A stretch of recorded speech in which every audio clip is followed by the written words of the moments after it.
सूर्याच्या सोनेरी किरणांनी उजळली प्रजासत्ताक दिनाची पहाट. सूर्याच्या सोनेरी किरणांनी उजळली प्रजासत्ताक दिनाची पहाट. भारत मातेला वंदन करूनी करते मी माझ्या भाषणाला सुरुवात. भारत मातेला वंदन करूनी करते मी माझ्या भाषणाला सुरुवात. बलिदान उनका सपना जब सच हुआ था, बलिदान उनका सपना जब सच हुआ था, तभी ये भारत देश आजाद हुआ था, तभी ये भारत देश आजाद हुआ था.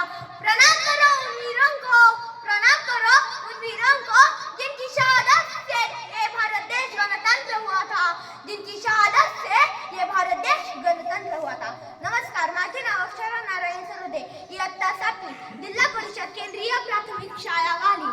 हजारो आशा, लाखो बलिदान, कित्येक स्वप्न आणि स्वातंत्र्याची जुनी तडफ वारकऱ्यांची वेदी तोडण्यासाठी घेतलेला प्रत्येक निर्णय, या सर्वांनंतर आपला भारत देश स्वातंत्र्य झाला.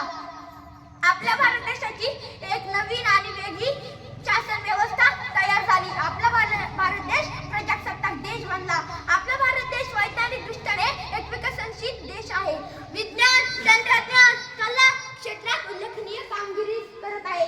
याचे सर्व श्रेय जाते ते म्हणजे आपल्या स्वातंत्र्यवीरांना. मंगल पांडे, तात्या तोपे, राणी लक्ष्मीबाई, नानासाहेब पेशवे यांसारख्या अनेक हुतात्म्यांनी आपले आयुष्य हे देश सेवेसाठी खर्च केले.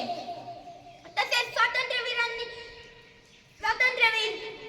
दादाभाई नौरोजी, लोकमान्य टिळक या स्वातंत्र्य सैनिकांनी अनेक महत्त्वाचे योगदान दिले.